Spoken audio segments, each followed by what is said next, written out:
Yeah, I think, the way we guarded, particularly in the second half, obviously took its toll. I think we probably wore them down. You could tell that, the difference between the bench scoring, 44-5 or 9. We wore them out a little bit. Obviously, we didn't have Jalen Williams. He had COVID coming back from the Cancun trip, missed a few days, and we do believe we'll get him back this weekend.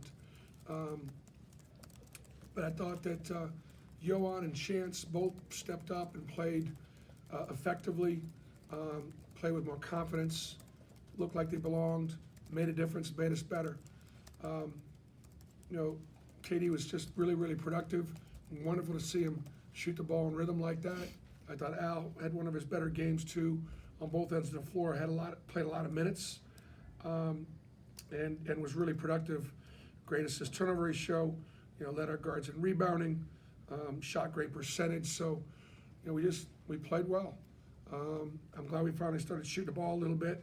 The free throw line concerns me, and it's not that we're not working at it, but we got to take a different approach. So we're going to work on that this week. Guys will get a couple days off this weekend. Coaches will be out recruiting, and we'll get back at it Monday. Bruce, if I saw right, I think this is the most points you guys have scored in a game since mid-February last year. Okay. Just as far as the offense, I mean, when you envision it clicking on all cylinders, is that how you see it looking? Or I know you mentioned the free throw line, but just, Well, I mean, the fact that we shot such a great percentage, both from 2 and from 3, we got good inside-out looks. Yeah, definitely concerned with our free throw shooting. What was it? How good was it in that second half? You guys really pushed that lead from 11 to 25 there with the broom dunk there. What was that sequence like for you? I mean, I thought we physically we were a superior team. That team will go into the Patriot League, has a chance to win their league. They're picked to win their league. They've got great experience. They're the best team in that league. That's a win against the field. That's an NCAA tournament team. But obviously we're way more athletic. So when we're playing different teams now, we're gonna have to have a little bit of a different approach to how we guard and what we do.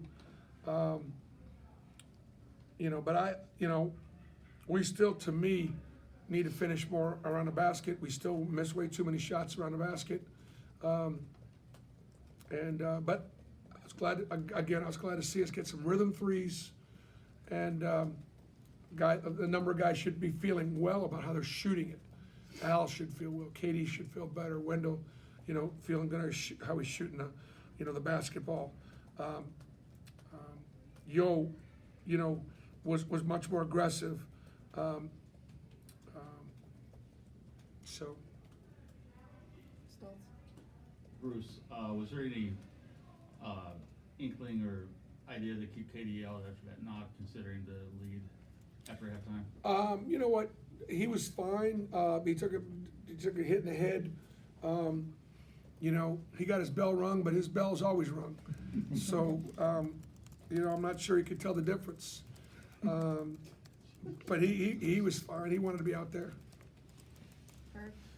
Bruce, you told us yesterday you needed the freshmen to step up and start playing more. You mentioned it in your opening statement and there with Yohan and Chance especially. Just how pleased were you with just the way they responded? Really pleased. I told him it was time. And when Trey got on the floor there, he looked good. And if we're gonna be able to beat the better teams in our schedule, it's time for those young talented players to be able to step in and not have us drop off. I still got a lot to learn, still got, physically, defensively, but better. Richard? I'm sorry. No, Mark? It looked like you guys made the extra pass a lot tonight, played unselfish. Is that what you saw? Well, I mean, only 8 turnovers, but that team's not trying to extend and turn us over, but I thought we were smart about not trying to overpass. I do thought that we were unselfish. We had some great breaks, some real nice passing on the break, and Colgate's not going to beat themselves. They're well coached. The stuff they run, man, great spacing. It was hard. They were hard to guard, especially in the first half. They were really sharp. But, you know, I was pleased that we had 10 guys score. You know, Leo Berman got in a rotation because we were down Jalen Williams. And so Leo got a rotation at the 3, Chris played some 4, Al played more minutes. So it was good to have that depth. You know, that was very, very important. And when Leo was in there in a very crucial role in the first half, played very well. Advise.